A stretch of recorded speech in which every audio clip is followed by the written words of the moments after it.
आज बात करेंगे दुनिया के सबसे बड़े मुस्लिम देश में तेजी से हो रहे लोगों की घर वापसी की। जी हाँ, हम बात कर रहे हैं इंडोनेशिया की, क्योंकि ये दुनिया का सबसे बड़ा मुस्लिम राष्ट्र है और अब यहाँ लोग तेजी से हिंदू धर्म अपना रहे हैं और अपनी घर वापसी करवा रहे हैं। आज हम बात कर रहे हैं एक ऐसे मुल्क के बारे में जो दुनिया का सबसे बड़ा इस्लामिक देश है। यहाँ 23 करोड़ से ज्यादा लोग इस्लाम धर्म को फॉलो करते हैं। यहाँ की आबादी में इनकी हिस्सेदारी 86.7% है, मगर इनकी संस्कृति इस्लामिक नहीं है। इनकी संस्कृति पर सनातन धर्म का गहरा प्रभाव है। इनके कई इलाके हिंदू बहुल हैं। इस देश की गिनती दुनिया के प्रगतिशील मुल्कों में होती है। ऐतिहासिक तौर पर यह मुल्क इस्लामिक होने के बावजूद मध्य पूर्व के इस्लामिक देशों जैसा नहीं है। दरअसल हम जिस देश की बात कर रहे हैं उसका नाम इंडोनेशिया है। आज इस पर बात इसलिए हो रही है क्योंकि सबसे बड़ा इस्लामिक मुल्क होने के बावजूद इस देश में इस्लाम के प्रति लोगों का लगाव लगातार कम हो रहा है। बीते कुछ सालों में कई रिपोर्ट्स में दावा किया गया कि इंडोनेशिया में लाखों की संख्या में मुस्लिम लोग हिंदू धर्म को अपना रहे हैं। इंडोनेशिया के बारे में बात कर ही रहे हैं तो आपको बता दें कि एक ऐसा देश है जो पहले हिंदू देश हुआ करता था और अब जाकर मुस्लिम राष्ट्र बना है, लेकिन धीरे धीरे इतिहास लौट रहा है और अब लोगों का अट्रैक्शन काफी ज्यादा हिंदू धर्म की तरफ खिंच रहा है, क्योंकि हिंदू धर्म इंडोनेशिया के कल्चर में है। इंडोनेशिया के कल्चर की वजह से एक बड़ा रीजन है कि लोग अब सनातन की तरफ झुक रहे हैं और खासकर इस देश के युवाओं को इस्लाम में दिलचस्पी धीरे धीरे कम हो रही है और हिंदू धर्म का बोलबाला ज्यादा हो रहा है। इंडोनेशिया की संस्कृति पर आदिकाल से ही सनातन धर्म का प्रभाव रहा। यहाँ की करेंसी पर गणेश की तस्वीर लगी हुई है।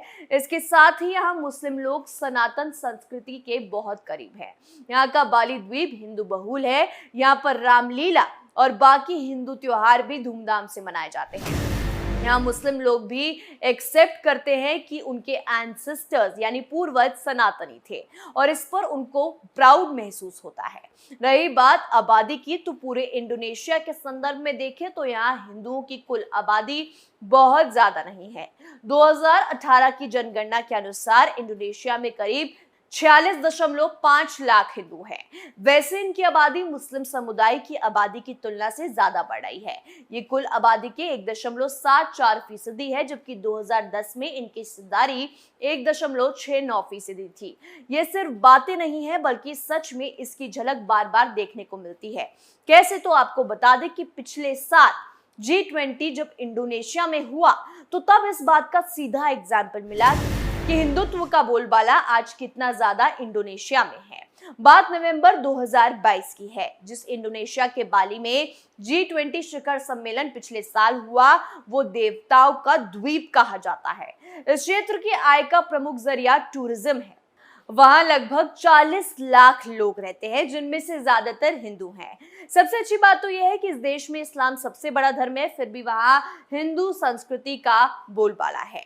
आगे समय के साथ इसकी जड़ें मजबूत होती चली गई। स्थानीय लोगों ने हिंदू संस्कृति को अपनाया और वहां पर आज भी बड़े धूमधाम से हिंदू त्योहार मनाते हैं। सबसे बड़ा उदाहरण वहां की रामलीला का है। ऐसा कहा जाता है कि अगर आपने बाली की रामलीला नहीं देखी तो वहां आपने कुछ नहीं देखा। वहां बड़े शिव मंदिर होने के साथ साथ विष्णु, कृष्ण और गणेश जी के भी कई मंदिर हैं। मौजूदा राष्ट्रपति जोको विडोडो भी खुद को कृष्ण भक्त बता चुके हैं। एक इंटरव्यू के दौरान ये पूछे जाने पर कि अगर आपके पास सुपर हीरो बनने की क्षमता होगी तब आप कौन सी शक्तियां अपने पास चाहेंगे, मुस्कुराते हुए उन्होंने कहा कृष्णा। वो इंडोनेशिया में ताकतवर माने जाते हैं, खासकर जावा में उनके पास शक्तिशाली शस्त्र भी हैं जिसका नाम चक्र है। ये उन्हें बेहद ताकतवर बनाता है। वो इसके अलावा बुद्धिमान भी हैं, इसलिए मैं वैसी शक्तियां चाहूंगा। आम लोगों के आंकड़े छोड़िए, जब बड़े बड़े इंडोनेशिया के ही लीडर हिंदुत्व की तरफ झुक रहे हैं तो इससे बड़ा उदाहरण और क्या हो सकता है।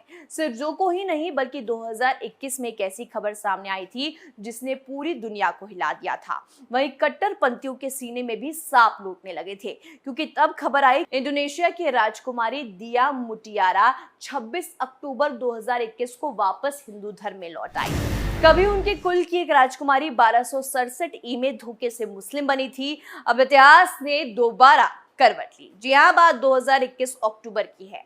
राजकुमारी सुकमवाती ने अपने 70वें जन्मदिन पर इंडोनेशिया के सबसे ज्यादा हिंदू आबादी वाले राज्य बाली में इस्लाम छोड़कर हिंदू धर्म की दीक्षा ली थी। वहीं इंडोनेशिया से जुड़ा एक फैक्ट काफी वायरल होता है कि वहां की करेंसी में एक नोट पर गणेश जी की फोटो लगी है। इस नोट का हवाला देते हुए ही ये मांग की गई थी कि भारतीय करेंसी के नोट पर हिंदू देवी देवताओं की तस्वीर होनी चाहिए। हालांकि इसके अलावा इंडोनेशिया से जुड़े कुछ ऐसे फैक्ट हैं जो बताते हैं कि मुस्लिम होने के बाद भी वो हिंदू धर्म का कितना प्रभाव है। इंडोनेशिया को मुस्लिम देश इसलिए कहा जाता है क्योंकि यहाँ की करीब 87 से 88% आबादी मुस्लिम है। रिपोर्ट के अनुसार यहाँ करीब 231 मुस्लिम रहते हैं, जो किसी एक देश में सबसे ज्यादा है। दुनिया भर के मुसलमानों का एक बड़ा वर्ग इंडोनेशिया में रहता है, लेकिन यहाँ हिंदू धर्म का भी काफी प्रभाव है, जबकि उनकी संख्या काफी कम। हिंदू धर्म का प्रभाव इतना है कि लोग यहाँ हिंदू देवी देवताओं को मानते हैं और मुस्लिम हिंदू नाम रखना पसंद करते हैं। इंडोनेशिया में हिंदू धर्म के प्रभाव का कारण व्यापार भी माना जाता है।